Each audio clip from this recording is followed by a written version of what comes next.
I learned this building two consultancies. Doing great work and knowing how to sell it are two completely different hobbies. You need an offer, proof, pricing, leads, sales, and then a plan for the terrifying moment someone actually says yes to one of your cloud dumpster fires. In this video, I'm going to show you exactly how to go from having valuable skills but no idea how to sell them to an offer that clients trust, a price they're willing to pay, and a consulting business capable of $500K or more a year. For those of you who don't know me, my name is Mansel and I've spent the last 12 years doing this for Fortune 100 and 500 companies across cyber, DevOps, and AI automation.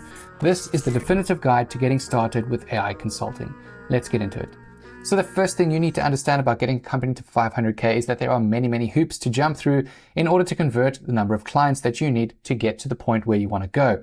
So a lot of people ask me this question, like, how long is it going to take me to get me to X? And you can write out all of these arbitrary things, or you can just simply use maths. If you look at the lower end of our scale over here, if you were selling something for 2K, you would need 250 of those a year, which is 20.8 a month, in order to get to your goal of 500K. And you can see how it scales all the way up here. The more we charge for whatever it is that we're selling to a client, the easier it is to get to our target and the less of the selling we actually have to do. So your whole point here is to get to the top of this little ladder as fast as you possibly can. And we'll talk about some ways that you can do that in here. Realistically, if you are starting out, you're probably going to be at the low end of the scale, but that shouldn't turn you off at all, because after a few of these clients, you can easily start charging more and more until you get to this thing. The speed at which you can get to this 500K depends on how much risk you're willing to take and how valuable the offer is that you actually have inside a starving market. So let's look at that market firstly. I think it's pretty clear right now that a lot of businesses obviously want to get AI embedded, but you shouldn't be focusing on the whole AI thing. Your value starts with any domain expertise that you actually have. Part of your selection when you're trying to choose a specific niche to go into is to take any domain edge that you might have already, like previous work experience. Say you were in sales for a while, you already have an edge over a person who's just trying to implement AI as an AI bro, having no understanding of how sales works apart from how to connect some dots and get Claude to build something. If you've been working in sales, you already know the language of the salespeople. You know the domain inside out, which means you have something else to offer these people. You may already have contacts and you already have proof of having done the thing before when you're reaching out to clients. So you can already stack this deck in your favor before you've even done anything. And that's obviously a great place to be, but let's say you were starting out with absolutely nothing. You might not have that. Saying that, you definitely have some life skills that would add value to the specific niche that you are going after. But if we remove all of that stuff from the conversation, let's just say that you were starting completely fresh with nothing else.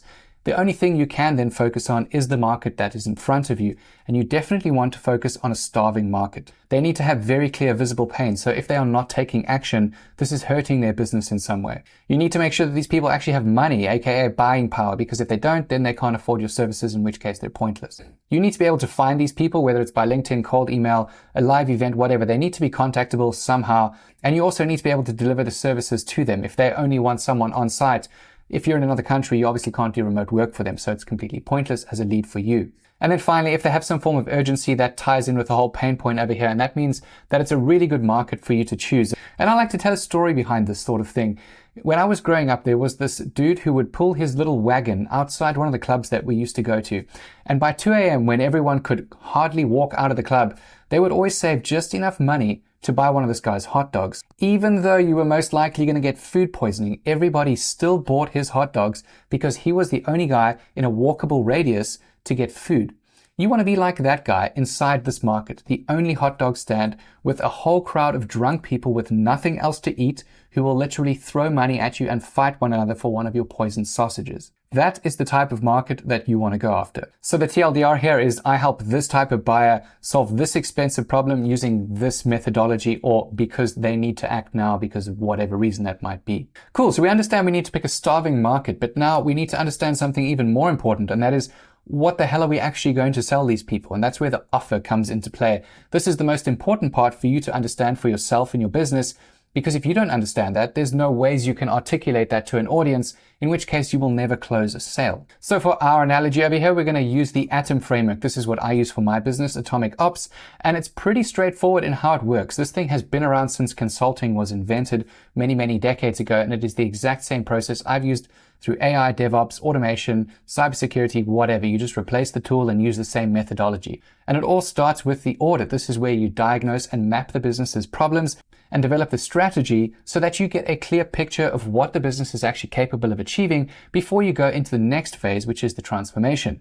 This is where we build everything, we make the changes within the business, A lot more money comes out of this phase over here than the audit. The audit is generally just a door opener that you can and should charge for, but most of your work is going to be done in transformation. We cannot do the second step of the process without understanding all of the problems that we discover during the audit or AI readiness assessment. Our third step over here is optimize, and this is where we're training the team. We might be running workshops. We're looking to improve the team's capability overall. And keep in mind here, during this phase, you don't need to use AI at all. Perhaps even in the audit, you discover that the majority of their problems aren't actually to do with automation at all. It comes down to the expertise that they're lacking within the team as a whole. That's why I said you guys who have previous experience in sales or any of those fields, you go into a niche where you have that experience, because that already increases your value by X amount.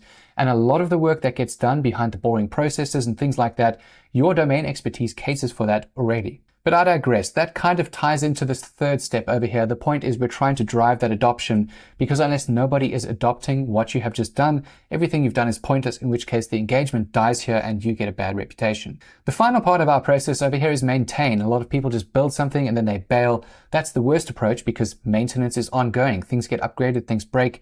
They're always going to need you after the engagement. And this is where you get a neat little trick of being the retainer or the fractional AI person to this business as a technical lead. Now, this is the point where you might start to feel overwhelmed and think, well, I don't know how to do any of this stuff. How do I go and sell this to a business? And that's where you need to pause. There is absolutely no way you're going to go to a business and say, hey, we can do all of this shit for you. That is the worst approach. All you need to do is pick one of these things. And I would always recommend leading with the strategy first, because it's a really easy way to uncover all of the pain that they have. That's why it's at the beginning of this Adam framework. But how we get to that audit has many doors. The first and easiest door for anything you're ever trying to do is with referrals via a warm list. So this is friends, family, whatever. There's a reason that everybody goes to these people first. It's because they know you and they trust you. And what we're really trying to do here is just build on that trust in order to convert someone to take an offer from us. So always start with your warm list.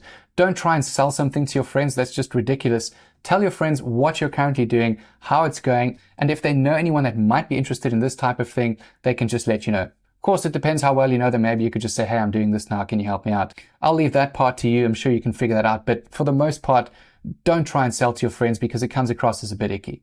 The second thing we have here is partners. So this is borrowed demand, where you would augment someone's staff from a boutique consultancy or something like that, and they would just resell you as needed when they need additional capacity. This is a fantastic way to completely skip lead gen altogether. This is what I have done over the last 12 years with several very lucrative partnerships across my journey. It's how I got into all of the doors that other people would never be able to get access to unless they worked for the Big Four and all of those other places out there. Point is, partners, as you'll find out towards the end of this, are very, very lucrative. The third thing that you can do is live events. And this is great for people who don't really have a lot of experience, because when we host a live event, what we're doing at the same time is actually converting trust a lot better than anything else you will ever do. Think about it. You're going to get a group of people who already have intent to learn the thing that you're about to put in front of them. So while they're engaged in the event that you're about to host, you're then going to sit there and guide them through this transformation in 90 minutes, solving one of their actual problems and at the same time demonstrating proof that you're capable of doing that. There's nothing more powerful to convert someone to believing that you can do the thing that you do than a live event where you walk them through that sort of thing.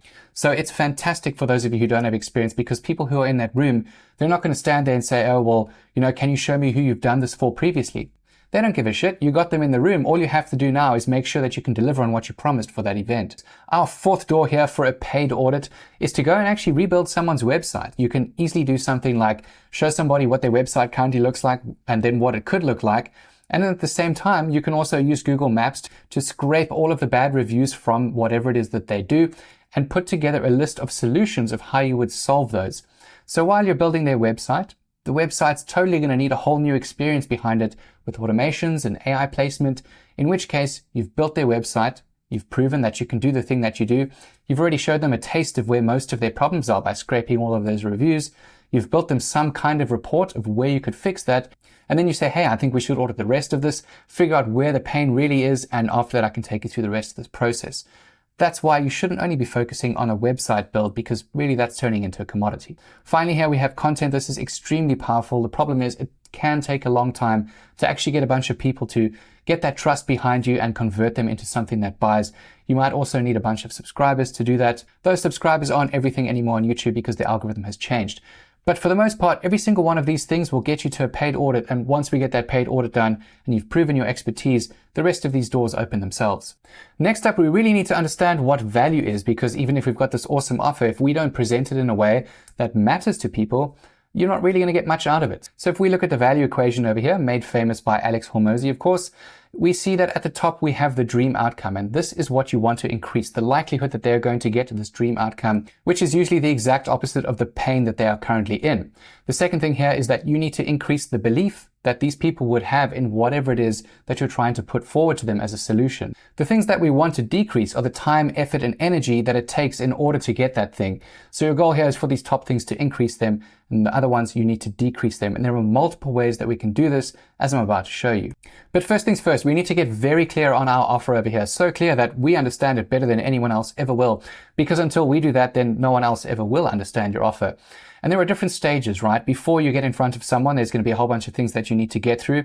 During an engagement, after you've closed the deal, there's still going to be a whole bunch of things that you need to bridge to a new solution. And then afterwards as well, that's how we get the retainer. The point is over here, if we look at our little offer clipboard on the right, you want to get very clear on these sorts of things. Who is the buyer? What is your ICP? You should nail that down to the exact demographic that you need, so that it is very clear the language that you need to use with these people when you're reaching out to them and what kind of offer you would put in front of them. You want to get very clear on what their problem is, make sure you understand it better than they do, and not to try and sell things to them, but to understand it in a way that you can explain it to them. Because the more that you understand it, the more you can break it down for them into atomic chunks in a way that they actually understand how this problem is affecting their business. Once you can do that, it's a lot easier to build that trust because you can give them little pieces of information that can solve their problems. The outcome should be very clear to everybody over here. You should also make it clear how you would deliver this sort of thing. Label any proof that you can on top of it, set a very strict boundary about what isn't covered, and then provide the next steps so that they can get hold of you easily again after you've hopped off the call or whatever it is that you need to do, or even if it's the next phase of that whole atom cycle. Then when it comes down to the other parts of your offer, you need to decide this upfront. What kind of business do you actually want to have? Do you want a done-for-you service, in which case you're the consultant going in there and you're pretty much going to do everything in that Atom framework done for them? There is a ton of money in that, but of course you're going to be owning that entire process. Next up is done with you. That's where you usually build with someone. They sit alongside you and you do the thing. It's pretty popular for building AI operating systems for founders because you work with them to gather all of that context that you need in order to build the system properly for them. The third option here is taught to you, and this is what it sounds like. You're doing live workshops or training specifically to transform, let's say, a sales team, not just to become AI native, but like I said, before we even slap AI on there, to be better at closing their deals, to be better at understanding how to deal with objections. Wherever their weaknesses are, that is what you're going to be teaching them, and then adding AI on top of those metrics to make their systems more performant. One thing that's missing from here is, of course, a productized offer. You can sell a product if that's the thing that you want to do. Just remember that there is a lot more that goes behind this because it's essentially now a managed service. So if that's not your vibe, dealing with headaches and things like that, then obviously that's the one to skip. Alrighty, so next up, remember that I said trust is the most important thing that we're trying to win over here. That's all that sales really comes down to is, does this person trust me enough to say yes and proceed with whatever it is that we're about to do? You're essentially trying to convince the stranger that you're better than anyone else at doing the thing that you're trying to put in front of them. But buyers aren't that simple. There are a whole bunch of things that go into trying to convince someone that you are the Messiah. For instance, if you look at this little ladder over here, if the only thing you were inside this entire funnel over here was relevant, all you would do is open a door. But then as soon as they got to know you, they would realize that you had none of these other things. But the guy next to you might have all 5 of them, and they're like, oh, well, we should totally go with that guy because, he was relevant, but he also has the authority, the proof, the process, and the safety. Because what buyers are really asking is this thing right for me? Can I trust this person who is about to deliver this solution for me? Will this thing actually work if he goes and does this sort of thing? And is anything that we're doing here actually worth it? And that ties into our table over here. When you're reaching out to someone, being relevant is the most important thing you can do. Personalization is completely pointless if you're not relevant to the person. You can find all of the personalized points you want to speak to someone, but if the conversation you're about to have is not relevant to their business at all, they're probably not going to get back to you. So you need to know your buyer very well. You need to understand their pain very clearly, and you do that with tons of research. There are a few things that go into this to separate yourself from the rest of the herd. Like I said, most of these things I've covered in other videos that will be down in the playlist below. The second thing here is authority. So do you have any earned expertise? Which is why I told you guys who do have experience or any domain expertise, That's really going to work in your favor when you're trying to cross the line dealing with leads. But don't worry, those of you who don't have authority yet, I'll cover you in just a couple of slides. Next up, proof. The more proof that you can stack, the better it is for you. You should have proof of all different kinds, whether it's written reviews, if you can get video, testimonials, whatever. Those are all great things. And the more that we stack, the more likely people are going to trust you, the more likely they're going to think, oh my God, not only was this guy relevant, he's got all of this authority, this history of domain expertise, and he's got proof, he's got testimonials, people who are saying that he's done the thing that he's telling us he can do. The fourth thing here is very important too. You need to make sure that your process is extremely clear. You could have all of this other stuff, but if nobody understands what exactly it is that you're doing, your whole offer is going to fall apart. And that's why I say at the beginning, get very clear on what you're actually solving for people. How are you taking them from pain to this place where they are getting gains? And then finally on this, we have safety. And safety comes from many different ways, whether it's in the beginning or even during the middle of the engagement. The point is here is what you're trying to do is show them that within your scope, you've grounded them to understand that you can lead this engagement. A lot of that is setting boundaries or understanding what can go wrong and making them aware of that. Having solutions about different things that might need approval. There are so many things that go into that. All we're trying to do over here is show them that you can nurture them through all of this change that you're about to put them through. And again, that ties in with the whole clarity thing and the process part over here.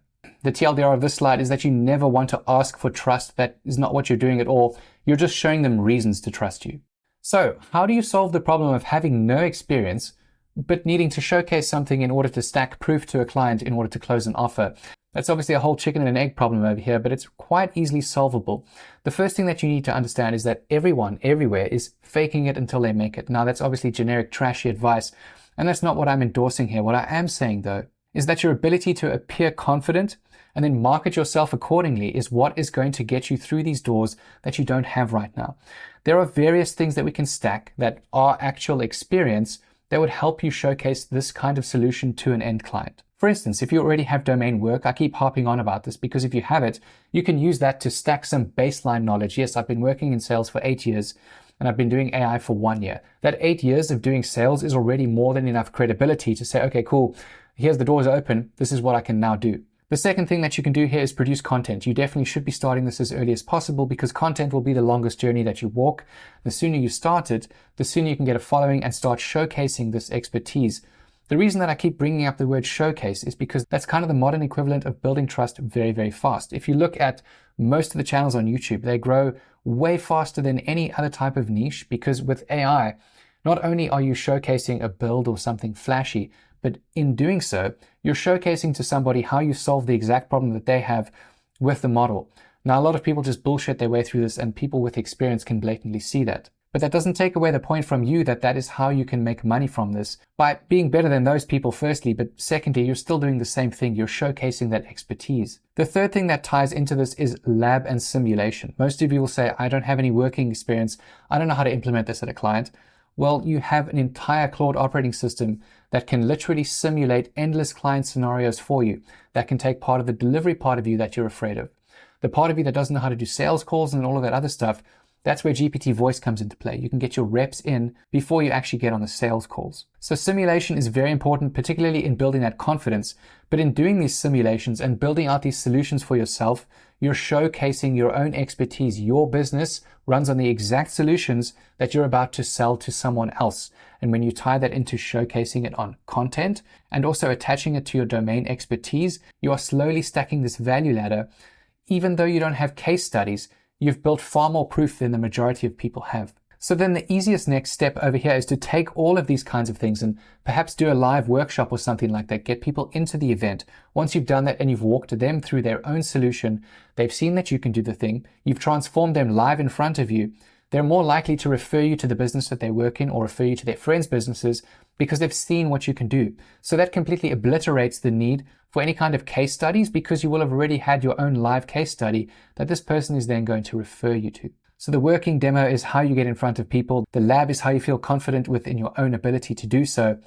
And when you stack these things, it will get you partners, it will get you referrals and the things that you need faster than anything. And when you have partners and referrals, you skip case studies as well, because that trust cascades from the partners and the referrals to the end client. And finally, that will obviously lead to a verified client result. Now, another thing that you can do over here, if you don't have any experience, is to offer something for free. And when I say free, I don't mean like absolutely get nothing out of it. I mean, do an audit for someone and say, hey, I'll do this thing for you in exchange for a testimonial or a referral or something like that, if everything works out. There are lots of ways that you can play with this sort of thing. If you want to decrease the risk for the client after you've shown all of these things and they're kind of keen to go ahead, but they're a little bit on the fence, say, if this thing doesn't work the way you expect it to, I won't charge you. If you don't want to go that far, say you only have to pay for half of this up front. If you don't get the results that you want, don't pay for the rest of it.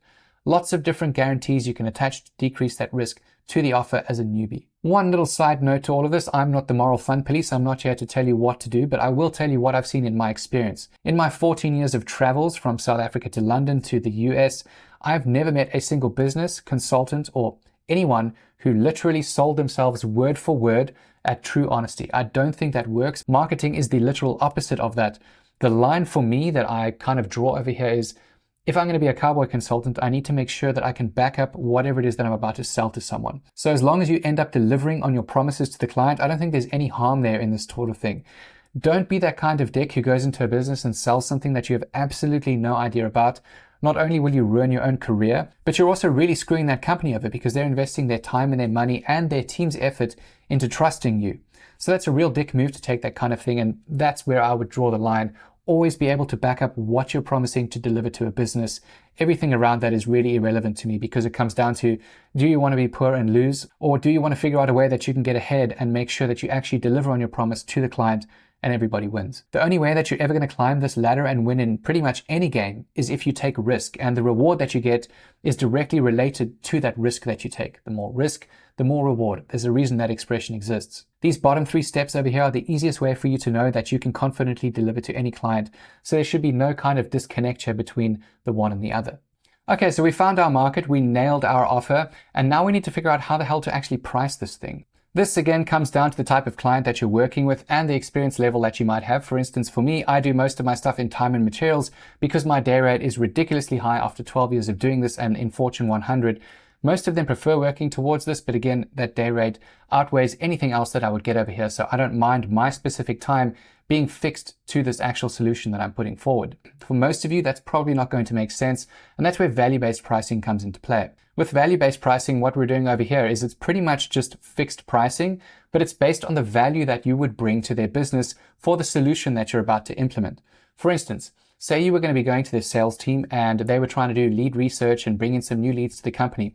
What you could do is you could understand the total lifetime value of just one of their clients. If one of their sales guys got one more lead because of the system that you were about to put in, let's say that's 100K. That would mean that your system is providing over its LTV 100K worth of value to that business. In which case, that's one of the points that you could add to your value-based pricing. Then what you could do is charge between 10 and 20% of whatever it is that you're selling to them based on that price. So for 100K, that would mean that the thing that you're selling at a lowest cost would be $10,000. There are obviously a ton of other things that you can stack to this whole value-based pricing to increase that value even more and get a much higher number than just that 100K. You've also got to keep in mind that you couldn't necessarily do this if you go to a solo founder who isn't making a ton of money and all of a sudden just say, hey, well, if you get this lead, it's going to make you 100K, so I'm going to charge you 10K for this. If he doesn't have the budget for that and it's just literally not possible for him, that type of thing's not going to fly there, in which case you need to factor in the size of the client, which is why I said at the beginning, when you're choosing your market, you need to understand what the buyer can actually afford, because it helps you not waste time actually going after them, and it helps you not waste their time bringing them towards you. Something else to keep in mind is that you can mix and match these things. For instance, you can do a value-based pricing gig and then just slap a retainer on the end of it. That's one of the best ways to do it. That way you're being the fractional AI person for the business. After you do this value-based project in the beginning, you say, cool, I've got 3 tiers of support that I can offer you after this engagement. They're going to cost you this much, going up, obviously, depending on how much time of yours that they want. But this would be your ongoing duty to them. And you can see here that the work shape chooses the pricing model.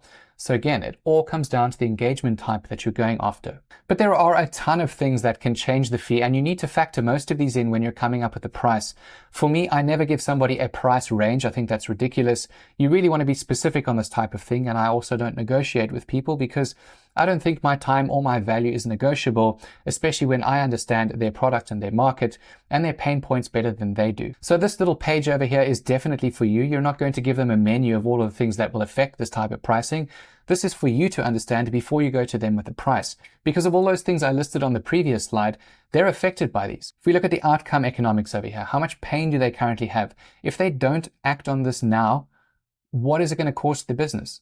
How much detriment is their business going to be in which case that increases the urgency, which drives up your value even more. Then there's the pricing power from your part. How much proof do you have behind doing the same solution multiple times in the past? Are you in a very specific niche? For instance, are you in some 3-leveled layer of AI security, in which case your value is probably through the roof by now? And that ties in with scarcity because there are probably very few people inside that niche who have the expertise that you do, so your scarcity drives that up too. Then we also have delivery reality because this can also change our pricing. What is the scope of the project? How big is it? How many users are involved in this transformation that we're about to do? What is the risk involved in this? Because obviously if a lot of things could go wrong or it's a really valuable product to them and even 5 minutes of downtime could cost them a lot of money, that increases your value ironically because you have to do everything that you possibly can to make sure that that never happens. And that might even mean coming up with a more elaborate solution than just doing a straight through the door kind of thing. Also, the speed at which they need this thing, it ties into the whole urgency part over here. How fast can you realistically get this thing done, but also how fast do they need this thing to get done? Then finally over here we have alternatives. So what else could these people do if they didn't choose you? Could they hire someone permanently? How much would that cost them? What are the market rates for these people? What about the timing delay? If they do hire this person permanently, how long is it going to take to get them onboarded? How long is it going to get them to train them in the expertise that they actually need? And what if they actually can't find someone that they need? And then finally, what happens if they had to do absolutely nothing? What would happen to their business? So you can see how all of these things over here, they can help you understand how valuable you are to a business, and that helps you assign a price to whatever it is that you're doing. Because I understand saying something like 10 to 20% for value-based pricing, it's an arbitrary number. For me, I start everything from a market rate. How much are my competitors charging for something like this? That will give you a baseline. You don't ever want to compete on price, otherwise you turn into some kind of commodity that races to the bottom. What you want to be doing is saying that the premium price that you're putting yourself forward as reflects the value that the customer is going to get from the work that you're going to implement for them. That's the message you're trying to get across to them. Because remember, if you sell yourself far too cheap, people are going to think, what? You're probably no good. If you sell yourself too expensive, then people just blatantly can't afford you. So what you want to do is find a very sweet balance using all of those things that we just spoke about to find a middle position where you're nowhere near cheap, but you're nowhere near where these people can't possibly afford you. You might have all of the proof and everything else stacked to look like the most beautiful offer on the planet, but if you price yourself incorrectly, people can look at you and say, well, why is he only charging me $5,000 if he's that good? That's especially true if you're selling to C-level people and you go in there with a lack of confidence. Oh, I haven't done this before. I'm just going to go in with a little bit of a lower price. That's the worst thing you can do. It's far better to try and deal with imposter syndrome and go in there with a higher price in the thoughts that they might say, no, we can't actually afford it. That is a lot better thing to have than someone say, well, you know, you're not actually conveying value to us because of the price that you put in front of us. Cool. So we got all that stuff nailed. Now we actually need to get some leads. How the hell do we do that kind of thing? So the easiest thing, like I said, is to go to your warm network first. These people already know you. That trust is there. They might have worked with you before. They might just know you personally and know that you're kind of a reliable guy who can get the things done whenever you say that you get them done. That trust cascades to anyone that they refer you to. It is the easiest door to get anything done. Again, this is something I've leveraged over the 12 years that I've been working every single time I had an engagement. That also ties in with this borrowed demand. Again, if you can get these people to introduce you to anyone who has a boutique consultancy or an agency, that intro can get you in the door of this place, and then you just piggyback off of their scaled trust to an end business, in which case, again, you're not doing any lead gen. That's the second thing that I've done over the last 12 years. These two things alone are the most lucrative things you'll ever do. So make sure you do not skip this step. It is the easiest way to do anything. Your goal here is not to try and be the one person for every single person out there. You just need to be that one person's someone, and that will open up all of the doors for you. The third thing, if you've exhausted these top two over here, is that you obviously have to go out there and do outbound. And that's where we say that research earns the relevance. Unless you're researching the people that you're about to reach out to, you're never going to understand what is relevant to these people. There are tons of ways that you can do this. You can automate this entire process. Again, I've got videos on that below. But just remember that one of the worst things you can do is try and personalize it without the relevance. No one cares if you did the same thing or you have these things in common. It's not relevant to someone who probably gets spammed by 100 AI agents every single day. So on outbound, if you can do anything different, if you can stack relevance with something totally credible or something totally different, than they're used to with all of this AI slop going around, that's really going to work in your favor. If you are funny, that is one of the best ways to break the ice and get in front of an audience. Then finally, we have inbound. This is also amazing because these people just come to you as a result of you doing something. For me, I focus on content and workshops now for this specific little piece over here. They're really, really lucrative because, like I said, they show all of that trust. They show all of the proof that you can do the thing that you say you do while you're doing it on the screen.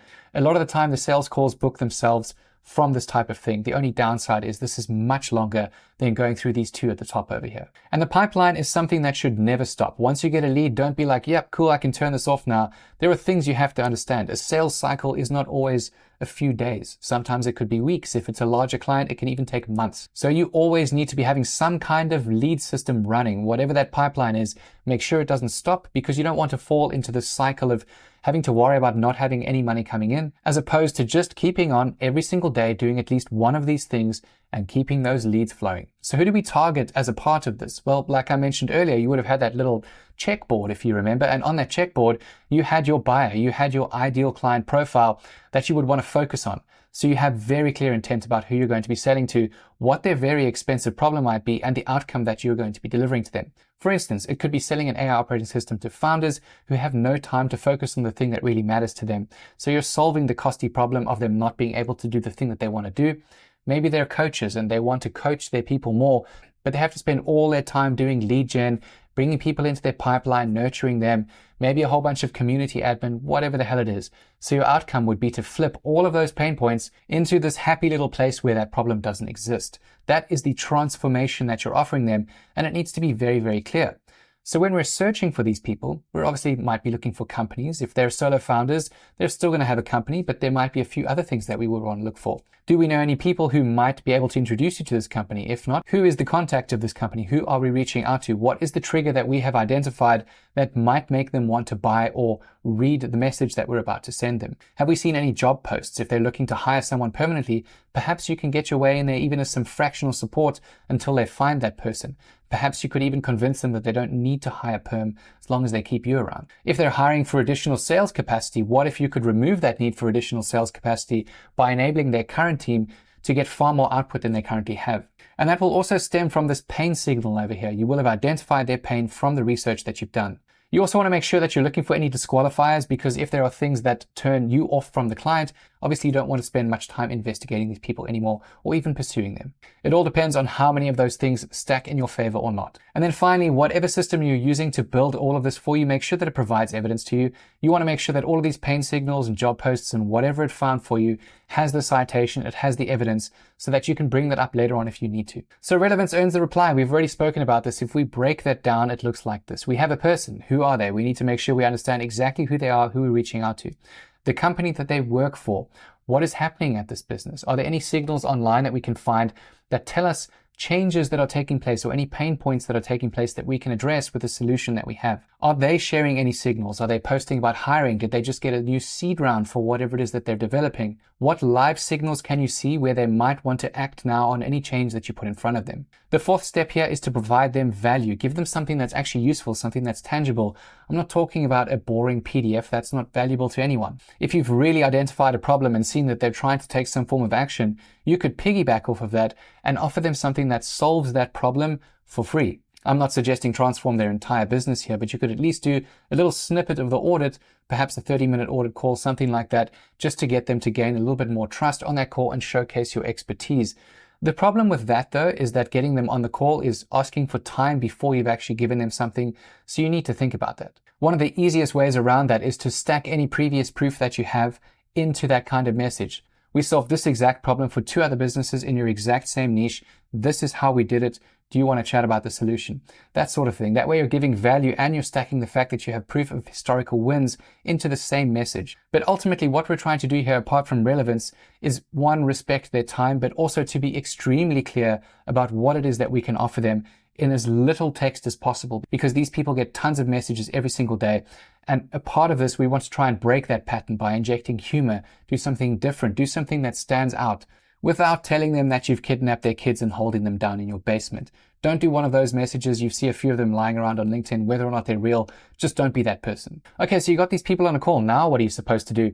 The first thing before you even get them on the call is to pre-qualify. Now, if you're just starting out, you don't really need to do this because you want to be getting in your reps. So even if nobody buys the thing that you're selling, getting in front of people and just practicing over and over again is one of the best things that you can do because you start to understand how to deal with clients a lot better than someone who's never done it. One side note to that is that you can obviously use voice models to do that now without having to burn any bridges on these calls and stutter or not know whatever it is that you're actually selling to these people. Practice your offer with the latest GPT voice. Make it adversarial. Do not make it easy for yourself. Give it the persona of whoever is about to reach out to you and say, be really angry. Make it hard for me to sell something to you. Give me someone who's completely uninterested in what I'm selling to them. Make them C-level, whatever it is that you want. Give them a persona and get your reps in that way. But back to pre-qualifying over here. If you have already got a lot of your reps in and you've started to get some traction in your business, you want to have pre-qualification because otherwise you're getting people on calls who are just going to be taking time and you might never be able to actually serve them. Maybe they can't afford you. Maybe they aren't clear about what they actually need and they're just there to kind of pick some of your time and then wander off into the bush somewhere. That's not useful for anyone. So pre-qualification not only protects you, but it also protects the buyer from wasting their time too. But let's say you got to your happy place and your first client is finally on the call. What do you actually talk about? You're not there to sell them anything. Think of this like a doctor's appointment, but a good doctor, not one of those shitty ones who just try and push medication onto you. What you're doing over here is listening. And you're really asking very specific questions. You're asking them because they uncover very specific pain points that help you understand not only your value to them, but also what you absolutely shouldn't offer them. So if we look at this call, one of the first questions I like to ask is, what's happening now? Why did you jump on this call today? It's pretty obvious. They'll tell you what they're currently doing. It leads you into several other questions that you ask around this one. What have you already tried and why didn't it work? Then they'll tell you a bit of their backstory and that helps you understand what not to put in your offer. You obviously wouldn't want to suggest the exact same things that you know just didn't work. So it helps narrow down your offer and understand a scope of where you might want to be taking this project. The third question here is, why did this thing fail? Whatever it is that you did before, what failure points did you discover in it? Was it the person implementing it or was it something specific in your business that couldn't actually be done after this person had already tried to do it? The fourth thing here is very important because it helps uncover urgency, which again increases your value. So you're going to be asking them, who's actually impacted by this now? How's this affected your business? Are you guys currently behind competitors? Where do you see yourself in this landscape as a player? The next thing you can ask is, what is the cost of inaction? So if you guys had to do nothing now, what do you think would actually happen to your business? You could also invert that and you can say, okay, cool. So if I had a magic wand now and I waved this thing, what would be the first biggest problem that you would want me to tackle? And what would that open up for your business? All of those things expose different areas for more seeded conversation where you can dive a little bit deeper. And in doing so, you understand where the audit might actually go when it comes down to the audit. That's also how you pinpoint various aspects of the value-based pricing because you're uncovering that urgency. You're uncovering how big the project might be. You're uncovering whether they have any internal expertise. If they don't, then there's scarcity and all of the other variables that come into play here. But none of this stuff really matters if you can't reflect their problem back to them in their own words. People are far more likely to buy things from you if you repeat back what they say in a way that makes sense to them. So while you're going through this kind of thing, you just summarize specific points and you say, well, it sounds like you've already tried X, Y, Z. And I think one of the best things that might fit over here is if we went down this path over here. Does that sound like something that you would want to explore? At no point are you trying to sell these people anything. You're just repeating back the problems that they already told you. And then you're synthesizing all of the insights that you gathered from that into some kind of prescription based on the evidence that they've fed you during the conversation. Your goal here is to co-create a very clear plan for these people. You're essentially working with them to uncover their pain and then strategize how you might get over this problem. And during this call, give as much value as you possibly can. Don't be afraid to give. Your job isn't to hold things back and hoard all of your information. Information is free. They're paying for the implementation over here. They want the expert to walk the path for them or with them. So by the end of this call, what you should really have is that this person ultimately trusts you. You've given them a ton of value up front and they're like, wow, he's really forthcoming with all of his information, which also proves your expertise. And ideally, you walk away with some very clear confidence and next steps that you're both going to take in order to begin the implementation. That's where you need to write the proposal based off of that call. Of course, you would ideally be recording that call using a note taker or whatever, so it can pull out all of that information for you. And literally straight off of that, in less than 5 minutes, it will build a very templatized proposal in your branding for them that you can just send to them immediately. Because remember here, the goal is speed to lead. We want to get these people buying our stuff as fast as possible before they change their mind, before they think about it, before they stall, whatever it is that people do. You want to make sure that they get this thing as fast as possible, and you don't really have to think much about it. Claude will pull all of these points out and build you a very good template that you can forward on.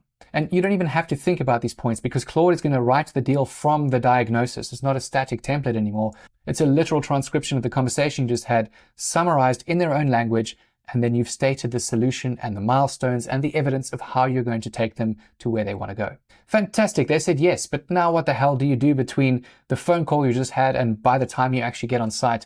And that's really important, right? Because you don't want to rock up on day one and then realize you have absolutely no access and you have no idea who you're going to be working with on the team. So from the moment you sent that proposal, you need to make sure all of the rest of the ducks are in a row. The first thing you're going to do is try and get the statement of work signed. Statement of work is a little bit different to the proposal. It just outlines the very clear responsibilities of what you're going to be working on, what the outcome is going to be.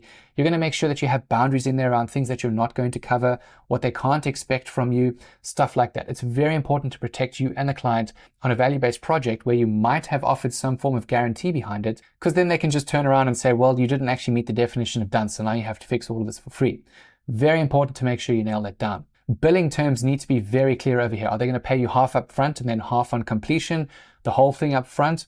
What is the plan that also gets put inside the statement of work over here? You also want to get a list of all the sponsors and the owners. So who is responsible for working with you? What teams are you going to be working with? How do they work? Is it all remote? Do they want you on site? All of those things need to be found out over here, especially the people that you're going to be working with.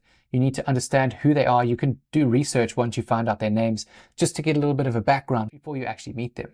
Then our fourth step over here would be to have some kind of kickoff call. This isn't the start of the engagements. It's just a call where everybody gets on the call to say, hey, this dude's going to be starting on this date over here.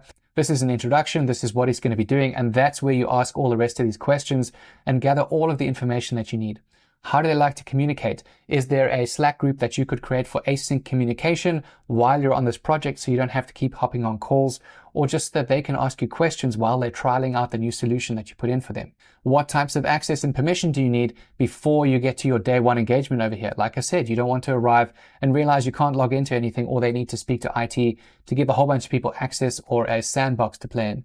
Make sure everything is sorted before you get there so your project doesn't get delayed. You also want to be very clear on the outcome and the scope that would tie into your SO. Just make sure to repeat this over here. You could go over that at a high level. Don't pull them down into the weeds. Obviously, they will read the actual document before they sign it.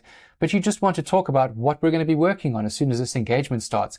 Let the broader team that is now on this kickoff call understand where you're going to be heading over the next few days. And then finally on this, you certainly want to make them aware of any risks or changes that are about to take place. If any systems can be affected by this, it's important that you tell them or any of their technical leads as a part of this so that they can prepare for that. You don't want to get to site and all of a sudden you do a change, something goes completely wrong and nobody knew that this was even a possibility. You want to bake these things into your statement of work. What can go wrong? What is the plan for when it does go wrong? And what can we do to mitigate that? The point is over here, we want to get them to a stage where they have absolutely nothing to think about. You've covered everything before you even got into site, and the only thing left to do once you get on site is deliver the best possible solution to them and make it look as flawless as possible. And so now realistically, you have most of the things that you need to actually get onto site. Like I said, I've got deep dives into every single thing that I've spoken about here from a technical perspective or from a consulting perspective. You'll find the things that you'll need on my channel. Otherwise, you can check out my community where obviously I'm helping people do this every single day. We have tons of people killing it in the community at the moment. But what I want to close this with is if you want to make this 500K, this arbitrary number over here, it could be anything for you. You need to kind of understand your time and your delivery capacity versus reaching this number over here. So if we reverse engineer it, we have our 500K target over here. The more client value that we can provide, the easier it is to get to that target. The more clients that we have, the easier it is to get to that target. But the more clients that we have who are more valuable clients, the less effort we have to do and the less of them we actually need to get to that target. We also really need to factor in our close rate over here. Just because you got 50 leads absolutely doesn't mean you're going to close every single one of them, unless you're some kind of outbound Jesus. But really, I've never heard of somebody who closed every single call that they've been on. That obviously ties into your booking rate. So how many leads are you actually booking every single week, let alone closing? Before those bookings come into play, obviously, as we have scaled and we now get in front of tons of people, we want to qualify our sales before we get them booked on a call. So how many people are actually being qualified as a part of this entire funnel? And then to start everything off, how many people are you actually reaching out to every single day? These are the things that you can track and the things that you absolutely should track, because without these metrics, you'll never know how far away from this 500K you actually are. But more importantly, you'll never know how full of shit you really are when you say to yourself, I've been working so hard and I'm not getting anywhere. Where is the data to prove it? How can you prove that you've been working hard if you look at somewhere and you're like, cool, I sent maybe 5 messages the other day. There was another 8. I did 12 on that day. That was pretty good. That's pretty terrible considering we have AI accelerating every single part of this funnel. Even with highly relevant qualified leads, you can be doing 20 or more a day very, very easily. Not talking about spamming cold email here, of course. I'm talking LinkedIn DMs here. The point I'm trying to make is that to get to this 500K up at the top over here, this little pipeline over here needs to be nailed, and you need to have specific adjustment levers that you look at as a part of your metrics, because the more value that you provide, the easier it is to get to this number because you need far less clients. The more relevant leads that you have, the higher your close rate is probably going to be. The better you are at sales, it's also going to affect that. Having a standardized system that does all of this for you, much better close rate, much better chance of success in hitting this number. You can see how these things tie in with one another. Not only do we want a perfect funnel, but we always want to be looking at these adjustment levers to make sure that we've catered for every single part of it, to make it really, really efficient, and also make the human very, very efficient. So what I want to leave you with is, what are you going to do for the next 30 days? Are you going to take this video and actually do something with it? Maybe check out some of the other things on my channel to understand what you can sell to someone, brush up on the technical information, and then make a plan for the next 30 days. Off of this video and some of my other ones, you can easily take the transcripts, throw them into Claude, build yourself an offer using the GTMOS that I will put in a separate video for you. Get Claude to build the offer for you, take you less than week 1 to get that nailed perfectly, and then start your research. The sooner you get in front of people, the sooner you're going to fail, the sooner you're going to get better at success, and the easier you will find to make money over time. It certainly is a long game, but as long as you're playing the game, you're going to get better at the game, and you're going to get much closer to that 500K, because every day you don't do something, you're pretty much staying where you are and you're actually decreasing in value yourself. And until then, leave some comments down below. If you have any questions, I will get back to you. Otherwise, check out the videos on the screen right now. They will help you in your journey. Or like I said, you can join my community where I'm helping AI builders and consultants every single day. Thanks very much for watching. See you guys later.